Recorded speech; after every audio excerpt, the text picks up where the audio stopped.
Yo, yo, yo, what's going on, guys? Rhys here from More Than Lifting with the More Than Lifting podcast. Conversations about calisthenics, gymnastics, and all manner of bodyweight training. Who am I? I'm a personal trainer from the UK. My name's Rhys Morgan. I run morethanlifting.com and help people get in great shape with advanced skill progressions and development rather than slapping you bigger, heavier weights onto a bar.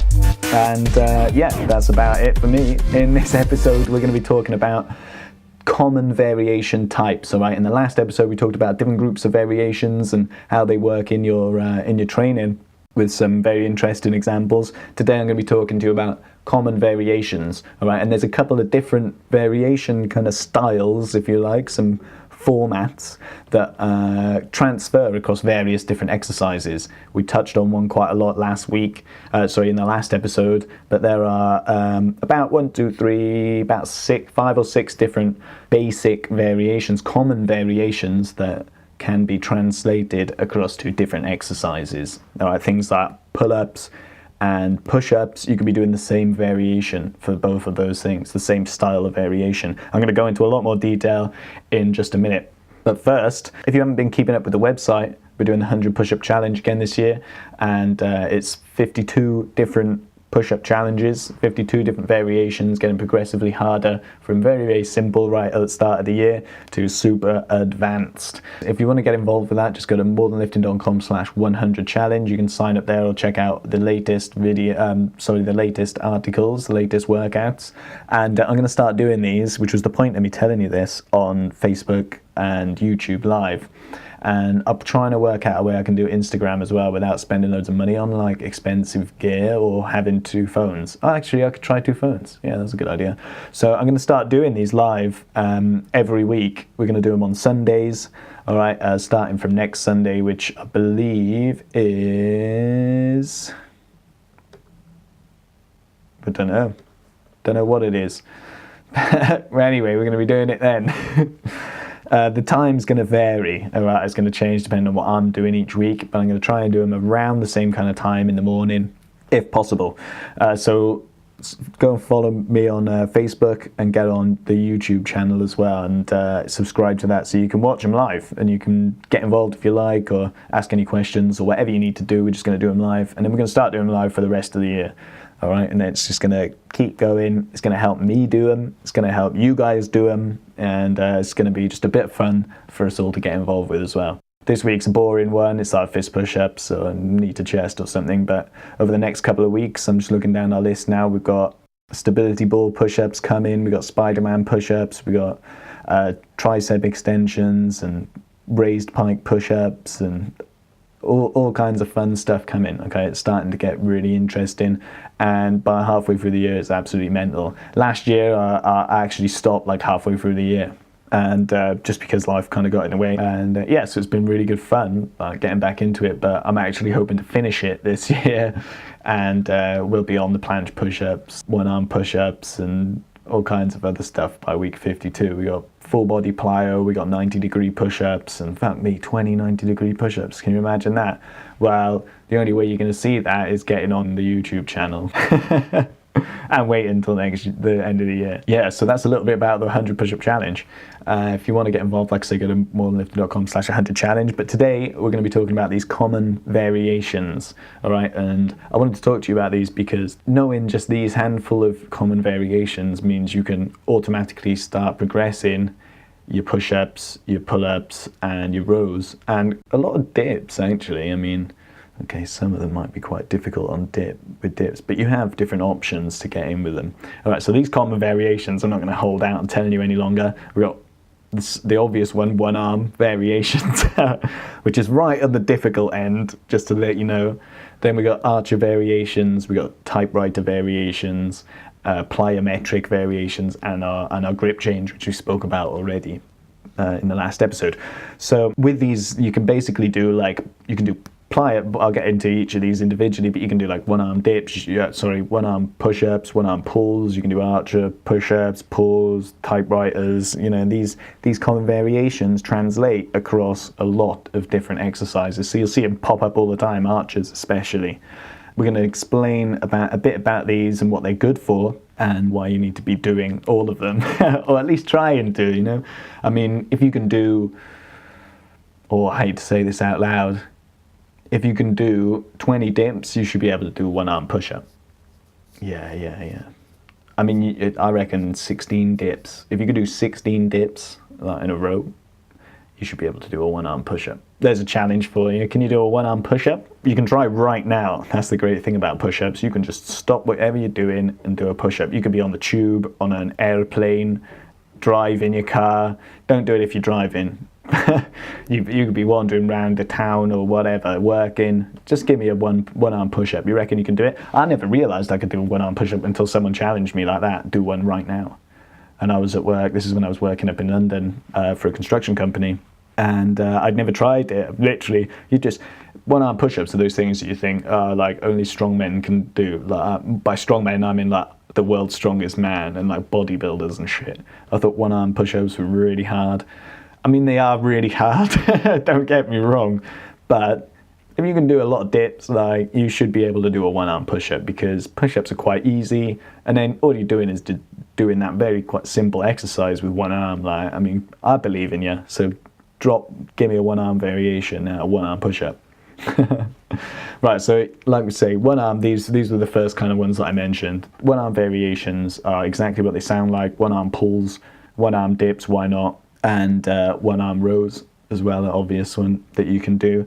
And you'll probably find, if you've been training a while, if you've been doing this bodyweight training for a bit, you could probably do a one-arm push-up, a one-arm row. You know, you're probably at that level. And if you're not, then give me a call, I'll help you train it. No, but you should, like, if you've been training for a couple of months, I mean, solid on the bodyweight stuff, like, you should be able to do a one-arm push-up and a one-arm row.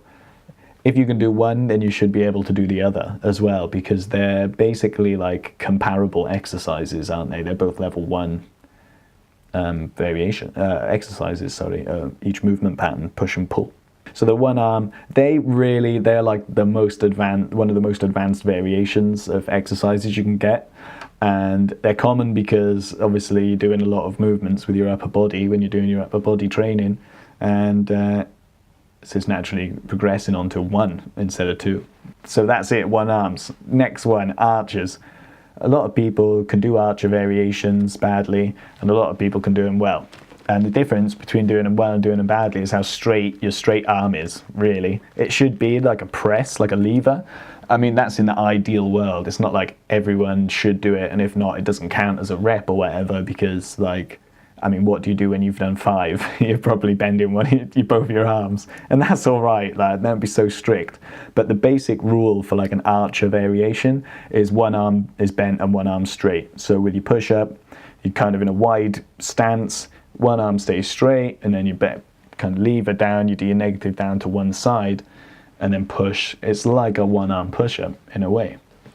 The same with archer pulls, except you're pressing down with one arm and pulling up with the other one, like, and then you got your rows as well, which is like basically the same thing. Now, archer variations, you can do archer dips, all right. And it depends like how you do your dips, but you can do them. Like, I'd recommend doing them as like Korean dips if you can get to that level and doing archers that way. But the problem with that is your position on the bar. You can do them as single bar dips, but doing them as like parallel dips, like you can't really do that. And doing them as dips is really hard. So don't just go mental trying to do archer dips, all right? Because it forces your body into strange positions, and yeah, without some decent instruction, like you could quite easily injure your shoulder or fall off the bar, and we don't want either of them for you. So that's why I'm not really talking a lot about archer dips. Instead, do Russian dips. Russian dips are great. They're kind of like archers. And then once you can do them, try impossible dips, which we'll talk about another day. So that's archer variations. One arm straight, one arm bends. Then typewriter variations. These are like similar to archers, I guess, in a way, but really you go straight to the top or bottom of the rep, like the halfway point where you hold and you pause. In a push-up, that's down. In a pull-up, that's up, obviously. You get to that point, and then you transfer your weight or your body from one side to the other. So you kind of stretch out one side into that kind of archer push-up or archer pull-up position, and then you go straight back the other side, like sliding your chin over the bar almost. Not in a push-up, obviously, you slide your chin on the carpet. But like I say, it depends which exercise you're doing. But these typewriters are, you go down or you come up. We'll use down. So you go down, get to the bottom of your rep, and then you move side to side. All right, and you should be going straight in and out your arm fully. It's a full range of motion, so you need to do them like your arches in a wide grip. All right, so that's typewriters. You can also do them as rows. So typewriter rows, they're pretty good. And typewriter dips, like you can do them Korean dip typewriters, like quite easily. Other dips, it's also quite difficult. And it's because of how like your body is on top of a bar, really. Like you need to control your legs as well to keep your body up, and your body's going to want to go one side of the bar, like fall around it. So that's why they're difficult and awkward. And typewriter dips, with the Koreans, it's great because it kind of creates that frame for your body to work through. It creates that posture because of how your shoulders move. But with when you're the other side of the bar, you just want to fall off. So it is quite awkward. So then the next one, your grip changes. Grip changes are just the easiest, most basic variation of anything. Once you can do an exercise, just do wide and narrow grips of it, and then you're already progressing to the next stage. All right. So if you've just learned to do pull-ups, from tomorrow, start doing wide pull-ups one set and narrow pull-ups another set, and then regular ones afterwards. Because that is the better way for balance. But you want to start incorporating your wide grips and your narrow grips, and pair them up as well. Don't just do wide grip pull-ups and that's it. Do wide grip pull-ups one set, narrow grip pull-ups another. And if you do 3 sets of your exercises, which is good, like do your 3 sets, then do your regular ones as well. That just helps keep that balance, and it's always progressing you forward. It's always pushing you forward, and it's a bit more interesting. Yeah, it's so much more, it's actually so much more interesting. If you just go to the gym and do pull-ups and dips and leg raises every day, that is boring. It's a boring workout. If you do that, and if you do like the foundation workout, you're doing that, and you're doing your pistols and your L's, and then you're doing your rows and your push-ups. If you haven't got the foundation workout, go to mortonlifting.com/foundation like now and get that as a free workout. Total body workout. There's a whole guide to it and warm up and everything. Just go and get that now, and and then you'll know exactly what I'm talking about. But yeah, even then, like, it's still boring. Yes, that's the benchmark, that's a point you need to get to. But as soon as you can do that, as soon as you become competent at any exercise, start doing grip changes. The more variations you start incorporating into your workout, the faster you're going to advance, because you're putting different stresses on different parts of your body. The more disciplined you are with it, the faster you'll progress, the more variations and stuff and crazy exercises you'll unlock and you'll be able to do, and it'll improve your stability and mobility, rather than just doing simple regular versions of exercises all the time and doing the same shit every day. It's not that it's shit, it's just monotonous and boring, and that's like the worst thing, if you ask me. So grip changes. So far we've covered like stuff you probably would have guessed. Your one arm variations, that's an obvious one. Arches, that's quite common. Typewriters, a bit more, but you're likely to get there. Grip changes are obvious as fuck. If you didn't think of grip change variations, then you were probably thinking too hard about it. And then the last one is a bit more interesting. It's a bit different to the others as well. It's plyometric variations. So plyometric training is reactive training. It's explosive, it's about speed and reaction time rather than like your regular reps, which are usually done slow, So this helps build fast twitch muscles like in abundance, is one of the only real ways to build a lot of fast twitch muscles. You need to be doing some kind of plyometric training. And like plyometrics, just for real life situations, because I'm talking about reactive stuff and what muscle fibers and shit like that. For real life stuff, this is like explosive training. So like clap push-ups are a great example, ones you could probably try right now. Clap push-ups. You can do clap pulls as well, plyometric pulls, where you just don't clap, just spring up nice and high and just let all the weight off your hands. You don't even have to lift your hands up off the bar, and you can start feeling what I mean. The problem with plyometric training is it extends range of motion in one way, but also it disregards range of motion in other ways, because you're using that kind of spring reactive neuromuscular pattern,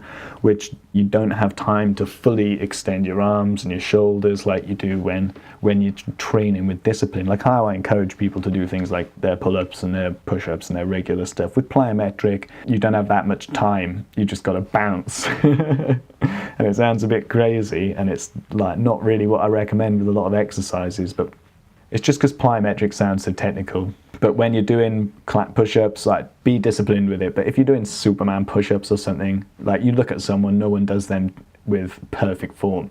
And the reason is because it's not about form, it's about that explosive power, that kind of elastic band effect that our muscles have, where they kind of shrink and load and explode. And it's about generating massive amounts of force that you can't generate when you're being too disciplined on your movements and your range of motion and the technique and the form of an exercise. So when you're doing plyometrics, just don't stress about it so much. Focus more on the rhythm and the speed of your rep. Air time's good. If you can do a push-up and hang for 2 seconds, you know what I mean? 1 second would be pretty good. But when you're doing things like clap, you should still be disciplined with your rep. I mean, you shouldn't let your hips bash against the floor or anything like that. You still need to be tight. But with your arms and stuff, you're not going to be going to perfectly straight arms and extended shoulders right at the end of your rep. How I'd recommend you do them, and then springing off your fingertips somehow up in the air. It's going to be just straight down and just push with all your might and see how high you can get. If you can get to standing for a clap push-up, that's pretty cool. DM me to More Than Lifting on Instagram. Yeah, so plyometric is reactive, it's explosive reps. Yes, you got like I've said it 1,000 times, claps, but then you've got like full body plyometrics for like push-ups and stuff like that, where you do like your Superman push-ups and you just jump clean off the ground like each rep. You've probably seen people doing stuff like this. It is pretty impressive. Or you might have seen people like with their Superman push-ups, so they've taken photos of them in the middle of the air, like in their Superman position, and it looks pretty cool. It looks like they're flying around, you know what I mean? And to be able to do that for reps, that's pretty impressive as well, and great training. Okay, it's a strength builder, it's a cardio hit workout, it's fucking mental. Plyometric variations, highly recommended, they're fun, and they will knacker you out completely. All right, so that's it really. Common variations for you. We've got one-arm variations, archer variations, typewriters, grip changes, and plyometric variations. All right, if you can think of other ones that are like common and transfer across all the exercises, hit me up. Like, I'd be interested to hear about them. They're the common ones really, as far as I'm concerned, unless you want to get into like complex stuff about grip changes. I'll just say that's one type, you know what I mean, because it just encompasses all of them. All right, so that is it. That is it for this episode. Common variations, common exercise variations, and how they fit into your training. If you've liked what you heard, give us a like, hit subscribe, give us a little bit of feedback as well. Write a little review and an honest 5-star rating and review on iTunes, Stitcher, and stuff like that. That helps me get out to other guys, helps us get discovered, puts us up in the rankings, and everyone knows about that shit anyway. I don't need to tell you. So that would be really appreciated. If you want to reach out to me, at More Than Lifting on the socials, Twitter, I'll just get back to you. Instagram, I'll get back to you. Just DM me if you want. If you're a legitimate person and not some kind of crazy bot trying to make me do Instagram bots or something, then we can have a conversation, because I'm a real person too, surprise. And yeah, that's about it really. If you're a girl, add me on Snapchat. It's at Rhys Morgan. It's my actual name. So if you're a dude, add me on Snapchat too. Just, I don't want you sending me nudies. If you've listened to some of these podcasts, then you know some of the stuff that's happened to me on Snapchat. Guys, I'll catch up with you in a couple of days. We do these twice weekly. Don't forget to check out the website, morethanlifting.com. If you want to get involved, if you want to turn your training upside down, go to morethanlifting.com/12 weeks and sign up to the 12-week program. It's intense. Don't even think about getting involved. if you don't want to put the work in. This is intense, it's training, you're going to be doing it every day, it's 3 months of absolute hell, but it is going to take you from 0 to body weight out in just 3 months, which is pretty good time, I think. Ready for sexy summer. I'm sure you'll be wanting to look good for those holidays. Alright, yeah, cool, I'm just rambling now, so keep in touch with yourselves, and I'll catch up with you in a couple of days.